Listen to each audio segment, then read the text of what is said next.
Pemirsa, mengenal kota Medan tidak selalu identik dengan Istana Maimun atau Masjid Raya Medan. Namun ada sisi lain yang juga menarik untuk dinikmati, yakni Kota Tua Medan yang berlokasi di kawasan Kesawan. Kawasan ini menjadi salah satu saksi sejarah pusat perdagangan di utara Sumatera yang didominasi oleh saudagar Melayu, Tionghoa dan juga Eropa. Kawasan Kesawan kerap menjadi ikon Kota Tua Medan. Di Kesawan inilah deretan warisan gedung zaman kolonial Belanda masih berdiri rapi.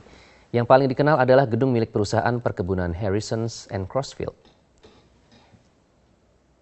Dan tidak jauh dari gedung London, Sumatera, berdiri sebuah rumah bersejarah yang kental dengan budaya Melayu, Eropa, dan Tionghoa milik seorang saudagar bernama Chong Afi.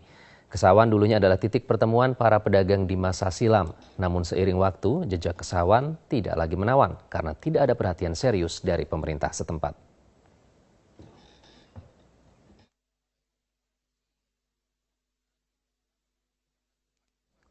Dan pemirsa, untuk melihat langsung eksotisme Kota Tua Medan, kita bergabung dengan Risti Ayu dari Medan. Ya Risti, apa saja keunikan di sana? Ada restoran legendaris yang juga menawarkan menu spesial ya? Ya Maria, selamat siang. Betul sekali, seperti yang sudah dibahas tadi pada paket pengantar sebelumnya, Kota Medan ini tidak hanya dikenal sebagai kota yang multikultural, namun juga menyajikan atau juga dapat dinikmati sebagai kota tua, karena memang di sini sebelumnya adalah memang pusat perdagangan, tepatnya ada di kawasan Kesawan. Nah, tidak hanya bangunan tua yang ditawarkan di kota tua ini, namun juga terdapat rumah makan yang bisa dikatakan usianya sudah jauh lebih tua dibandingkan usia Indonesia karena sudah berdiri sejak tahun 1929. Nah, saat ini saya sudah berada di rumah makan Tip Top namanya. Namun sebelumnya rumah makan ini adalah hanya sebuah toko kue atau toko roti yang bernama Jangki dan adanya di Jalan Pandu, bukan ada di Kesawan ini. Namun seiring berjalan waktu ketika masa penjajahan Belanda, restoran ini pindah, kemudian ditambah menunya dengan menyajikan makanan-makanan berat yang juga masih bernuansa atau juga dapat dinikmati oleh saudagar Eropa, Tionghoa, juga dari Melayu. Nah, saat ini saya sudah disambut oleh salah satu manajemen dari Tip Top Restoran. Selamat siang, Pak Kus. Ya, kita akan membahas juga sekaligus akan mencicipi kuliner tak lekang oleh waktu. Ini yang kita sebut tak lekang oleh waktu karena memang usia restoran ini jauh lebih tua dibandingkan Kota Medan ini sendiri. Nah, di atas meja makan ini kami sebelumnya sudah memesan ya Pak Kus ya, menu-menu favorit di sini ya. Di sini ada bistik lidah sapi. Mengapa ini bisa dikatakan spesial di restoran Tip Top ini? Memang inilah yang paling favorit ya. Jadi pengolahannya memang spesial. Jadi pengunjung kita banyak yang suka stik lidah ini. Identik dari mana sih? Kan ini kan perpaduan ya, di sini ada Melayu, Tionghoa, juga ada Eropa. Identik dari asal makanan bistik ini dari mana? Dulu awalnya tuh dari zaman Belanda ya.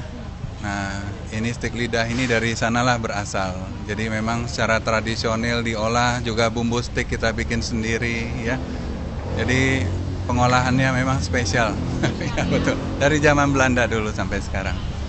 Bila kita lihat juga memang di dinding restoran ini juga menyajikan foto-foto juga yang menampilkan saksi sejarah begitu ya Pak ya, ketika sebelum bangunannya seperti ini ya. Ini sempat dipugar atau sempat direnovasi nggak? Ada, jadi dulunya bangunan ini memang sudah ada sejak tahun 1920 ya, tapi waktu itu dipakai sama kongsi dagang Cina. Baru tahun 1934 lah bangunan ini dijadikan restoran, menjadikan Tip Top pada saat itu. Jadi memang ada renovasi sedikit ya, seperti kayak dulunya ada 2 tiang di teras ini, itu dihilangkan ya, karena view-nya kan tidak bagus kalau ada tiang di tengah-tengah. Jadi seperti itu, jadi ruangan AC dulunya void, itu sekarang dibikin ruangan, paling gitu aja. Kalau diperhatikan juga tidak hanya menjual suasana ya, tapi juga mempertahankan dekorasinya. Seperti ini saya perhatikan kursinya masih rotan begitu ya, terus masih taplak mejanya juga sederhana gitu. Apalagi juga di sini pegawainya sederhana sekali ya, busananya hanya menggunakan seragam putih hitam juga batik dan penutup kepala peci begitu. Bagaimana sih bisa mempertahankan sedemikian rupa restoran sejak zaman dulu, tapi bukan hanya mempertahankan cita rasa, tapi juga jasa atau pelayanan? Jadi ya Tip Top sendiri sudah lama ya, itu dari zaman kakek ya sebetulnya kalau dilihat ya. Jadi sampai sekarang itu mungkin sudah 3 generasi. Jadi begitu pula lah operasional juga, karyawan kita juga sudah ada yang 3 generasi juga.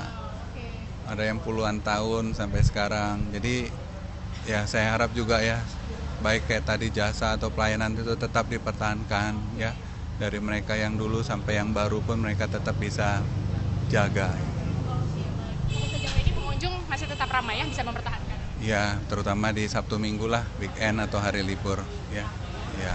Oke, baik, Pak. Namun sayang sekali pembincangan kita mengenai kuliner ini harus berakhir. Namun sebelum menutup liputan dari Medan ini, saya akan membuat iri Maria dan juga Iqbal untuk menyicipi kuliner-kuliner yang ada di Tip Top restoran ini. Sekali lagi saya tampilkan, ini adalah bistik lidah sapi, ini adalah ifumi goreng yang akan berubah menjadi seperti mie rebus begitu apabila sudah disiram dengan kuahnya yang kental dan juga gurih ya, Pak. Terus ini juga ada es terok Belanda yang khas lokal. Nah, di sini juga ada bitterballen. Ini adalah kalau di lokal mungkin seperti risol, namun isinya daging giling ya Pak ya, khas kolonial Belanda ya. Nah, tanpa berlama-lama lagi, saya akan tutup liputan ini, dan saya akan menyicipinya bersama dengan Pak Kus, juga tim Liputan Metro TV lainnya. Kembali ke studio, Iqbal dan juga Maria. Ya, Risti sukses membuat kita iri di sini, sepertinya enak sekali, jadi pengen nyobain ini. Terima kasih Risti Ayu untuk informasi kulinernya.